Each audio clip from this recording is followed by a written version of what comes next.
¿Cómo están? Amigos, regresamos al programa de Generación Green. Estamos hablando del tema del ecoparque. Bueno, damos la bienvenida a los que nos sintonizan o que nos están viendo a través de Facebook. Estamos en Radio Esperanza 96.1 FM. También en cabina, pues tenemos el teléfono en cabina que es 464-690-9601 y en WhatsApp que es 464-652-5000.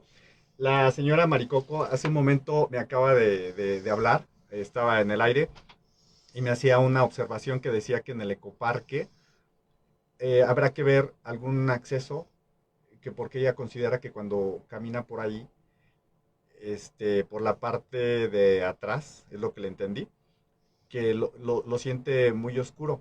Entonces que habrá que tener un acceso para, pues para poder hacer uso de las instalaciones del ecoparque.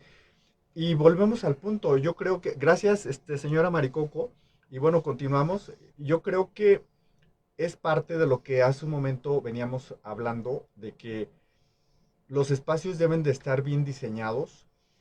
Cuando yo hablo de diseño, me refiero a hacer un estudio, a hacer una investigación y que esa investigación permita hacer una buena propuesta, que no tenga fallas. Hace un momento, para los amigos que nos están sintonizando en Facebook, estábamos comentando con el arquitecto José Enríquez, que él es una de las personas que formó parte del grupo que impulsaron la creación del ecoparque.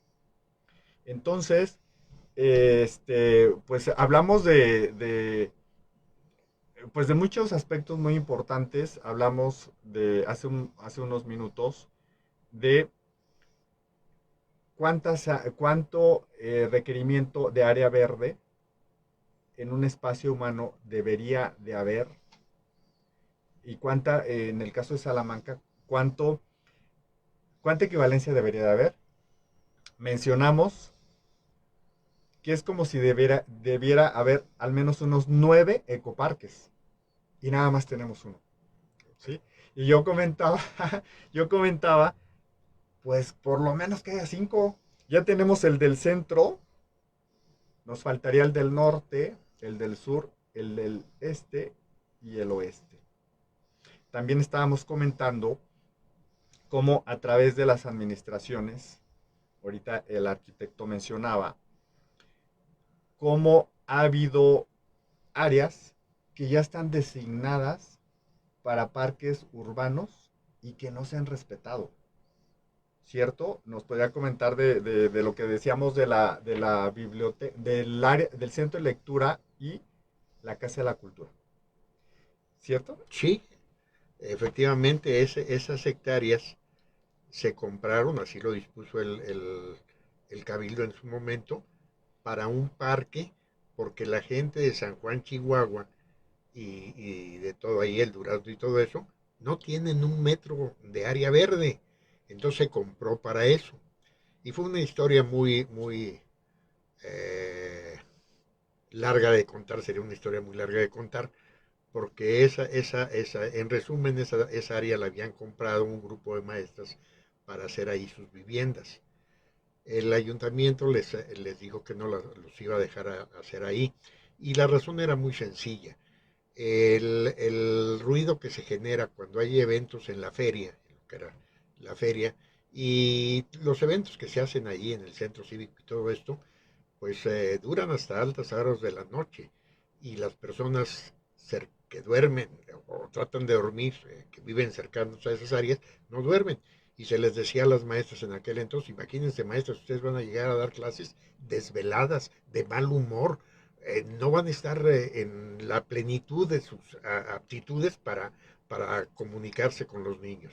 Es tantito de la salud mental de la que hablaba Gustavo hace unos momentos. Y me quiero referir, aparte de eso, también a lo de los accesos que preguntaba Bien, esta persona. Miren, el ecoparque, si mal no recuerdo, el proyecto inicial no estaba cercado. Era un Bien. parque abierto a los cuatro vientos. Desgraciadamente empezó a haber vandalismo y hubo la necesidad, obviamente, de cercarlo. Pero inicialmente era abierto a los cuatro vientos.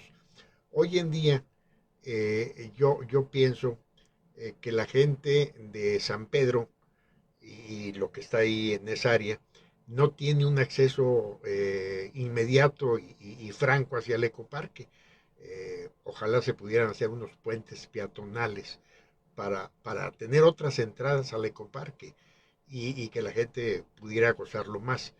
Todo esto vendría derivado de un rediseño de los espacios, donde ponemos más entradas, de donde podemos tener flujo de asistencia, etcétera, todo esto.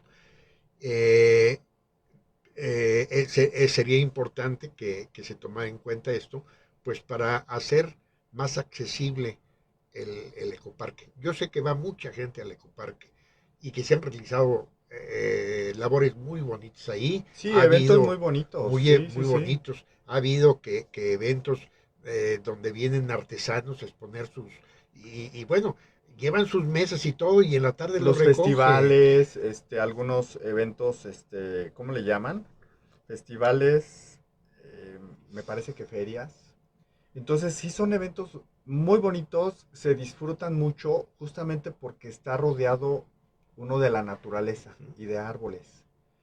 Pero creo que esto que estamos comentando de que se tuvo la necesidad de cercar o de bardear, pues es precisamente por el vandalismo y porque, bueno, nunca falta las personas que destruyen. Ojalá tuviéramos más conciencia de saber la importancia que tienen esos espacios y cuidarlos, pero que sea el propio ciudadano quien los cuida, que no haya la necesidad de lo vamos a poner una barda, ¿por qué? Porque no lo cuidan.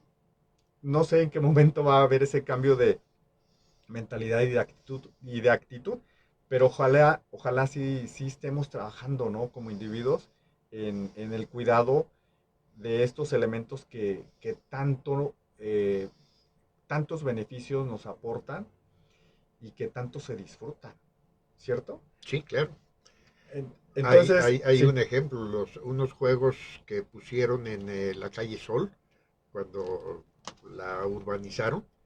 eh, yo no tengo noticias que hayan sido vandalizados. Y las veces que he pasado por ahí, pues ahí veo a los niños jugando en los juegos, a señores grandes haciendo ejercicio ahí en las barras que pusieron, a señoras.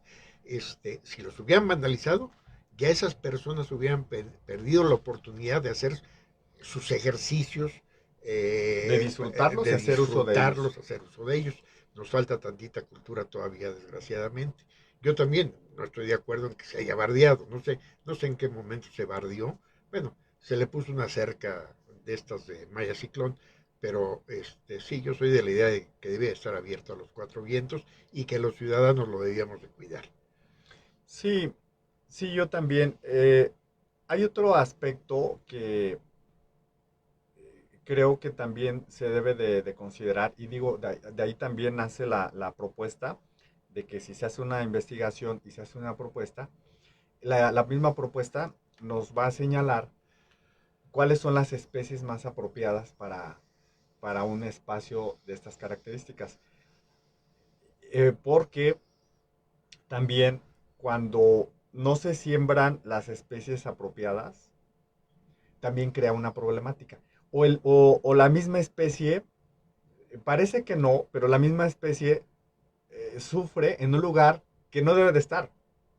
¿Sale? Es decir, si se siembran especies donde debe de haber, donde el suelo debe estar muy seco, y si resulta que el suelo de allí es muy húmedo, por lo tanto las especies o no sobreviven o están ahí padeciendo y sufriendo, ¿no? Es lo que algunos le llaman el estrés que sufren las plantas también. Entonces, eso también se debe de considerar. No nada más, porque yo también he fijado que a veces hay programas de reforestación y traen arbolitos, pero a veces no se tiene el cuidado de qué tipo de especies son las que van a sembrar en ese espacio. Entonces también crea una problemática. Hay inclusive especies que si se siembran una especie diferente y al lado, o sea, diferentes una de la otra, pero están juntas, pues sucede lo que la naturaleza misma marca. O sea, sobrevive la más fuerte. Sí, Es increíble. Pero sobrevive la más fuerte y la otra se debilita o se muere o se seca. sí, ¿Sí? Entonces, todos esos factores se deben de tomar en cuenta. Creo que cuando la gente quiere participar en este tipo de reforestaciones, a mí se me hace muy positivo porque ellos se apropian del espacio y ellos ayudan a cuidar el espacio. Pero lo que sí debe de tenerse ese cuidado, de esa precaución, es que sí se hayan seleccionado las especies correctas, sí, ¿cierto? sí, es correcto. Cada espacio tiene su especie. Eh, eh, eh, eh, Tengo entendido que en el ecoparque se sembraron las que había disponibles en los viveros en ese momento, pero eso se puede remediar, o Sí. sea, se puede ir clareando y poniendo las especies adecuadas. Porque aparte, cuando a veces se comete ese error, y digo, de los errores se aprende. O sea, no estamos diciendo por qué lo hicieron. O sea, de los errores se aprende. Pero cuando a veces se siembran especies que no son, las especies solitas se secan. Sí, claro. ¿Sí? Entonces ahí es oportunidad de reconsiderar y retomar y decir, ¿saben qué? Ahora, en esos espacios que quedan libres, vamos a poner ahora sí las especies correctas. Sí, y eso lo tiene que hacer decidir el especialista, como el especialista tiene que decidir de cómo son los cimientos de un edificio de 20 pisos. Hay especialidades, hay que consultarlos, hay que integrarlos a los equipos de diseño para que todo esto se pueda dar sanamente. Yo tengo la idea de que las especies que se sembraron en el ecoparque, que están muy bonitas, están muy bien Sí, sí, sí. desarrollados todos, son especies que se adaptan a todos lados, Muy bien. son muy resistentes. Y te digo, pero tengo entendido que fueron las que en ese momento la persona encargada de la reforestación pues consiguió en los viveros aquí de la zona. Sí, Son viveros en aquel entonces de la Secretaría de Agricultura, en Irapuato, en Jaral, y ellos tienen pues ciertas especies, pero tal vez de esas ciertas especies digan esta y esta, no todas, así sino es. esta y esta que son las que Así más se es. adaptan. Así es. Entonces, sí, sí son cosas que se pueden hacer Se pueden corregir. sí, y se pueden corregir, no digo, oye, hay que tumbarlos todos y ponerlos No, nuevos, no, no, no. pero el que se esté secando, pues sácalo, deja un año que descanse la tierra y en su lugar pones la adecuada, Sí, que por ser la adecuada se va a desarrollar muy bonito sí, claro. y vas haciendo, vas mejorando Sí, la sí, sí. masa vegetal del ecoparque o de los parques urbanos que debemos de tener, ¿no? De todos los que sería deseable que tuviéramos. Sí, ¿qué más para ir concluyendo? ¿Qué otro aspecto relevante nos quisiera compartir acerca del ecoparque? De esos aciertos, que fue un gran acierto. Yo realmente les aplaudo a todos los que tuvieron que ver con este ecoparque, se los aplaudo. De verdad, creo que como ciudadano, de verdad es lo mejor que ha habido en propuesta de área verde. ¿Sí? Algo más que nos quiera comentar de ese caminito que se siguió en la creación del ecoparque.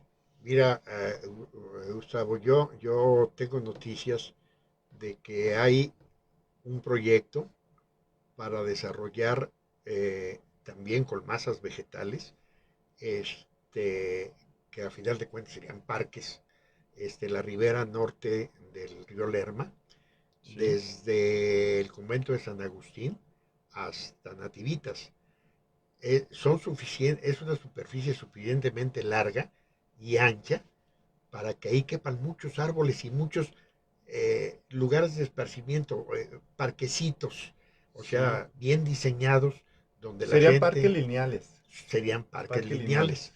donde la gente de ahí de la zona no tenga que caminar mucho para ir a leer un libro, a ver jugar Claro, a sus hijos ahí en los columpios, en fin, claro.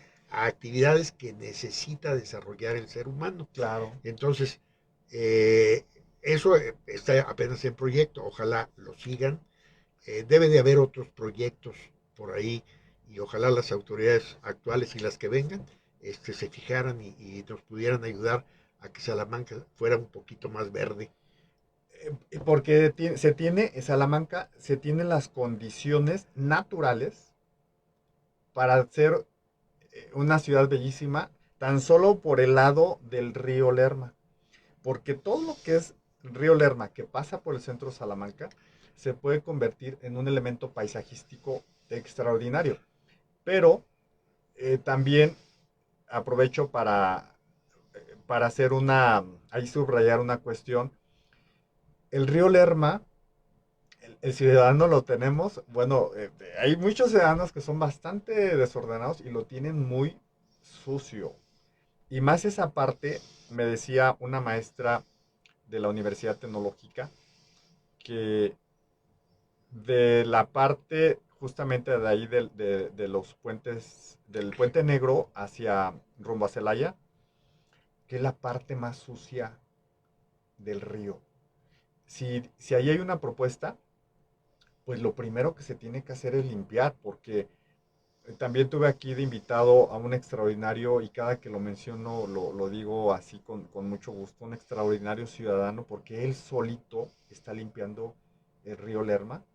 Es Juan Manuel Díaz. Le mando un saludo a Juan Manuel Díaz. Él ha estado limpiando el río Lerma.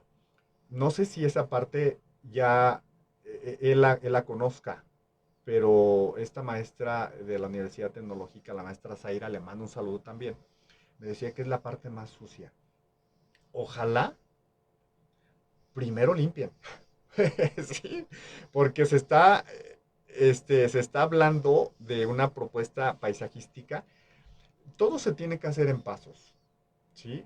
Una buena limpieza y que también la gente cuide, porque nos decía el ciudadano Juan Manuel Díaz, cuando lo tuve aquí, que para él era frustrante porque él limpia y a la semana siguiente que llega, vuelve a estar otra vez sucio. O sea, eso es frustrante y también te causa enojo. ¿Cómo es posible que la gente, si no ayuda a limpiar, pues que no tiren basura? Sí, ¿Sale? Pero ojalá que sí se haga ese proyecto del que menciona usted, de que es esa propuesta de rescate y de propuesta paisajística para el río Lerma. Bueno, quiero agradecer al arquitecto José Enríquez. Este tema del ecoparque da para más programas. Ojalá que lo volvamos a tener aquí, hablar a lo mejor de otro aspecto, de otra perspectiva del mismo ecoparque. Pero bueno, el tiempo se termina. Le agradezco mucho al arquitecto, le agradezco muchísimo que haya estado aquí acompañándome para abordar este tema. al contrario, te agradezco que me hayas invitado porque yo me siento muy orgulloso de haber estado en el equipo que empezó este esfuerzo, que considero que apenas es el 10% de lo que hay que hacer ahí. Sí, Todavía sí, sí, falta sí. mucho y ojalá haya otros ciudadanos que integren equipos que sigan trabajando. Sí, y que ya no le metan cosas al ecoparque, Sí, ya. que para el que no fue creado. El ecoparque fue creado para eso, para parque, para bosque, que ya no metan otras cosas que no tienen nada que ver con ecoparque. Y Así ojalá es. que los que están que lo saquen. Bueno, muchísimas gracias al auditorio. Esto fue el programa de Generación Green. Les agradezco mucho su amigo Gustavo. Para la siguiente pues, semana aquí los espero, Generación Green, en Radio Esperanza 96.1 FM. Muchísimas gracias y hasta luego.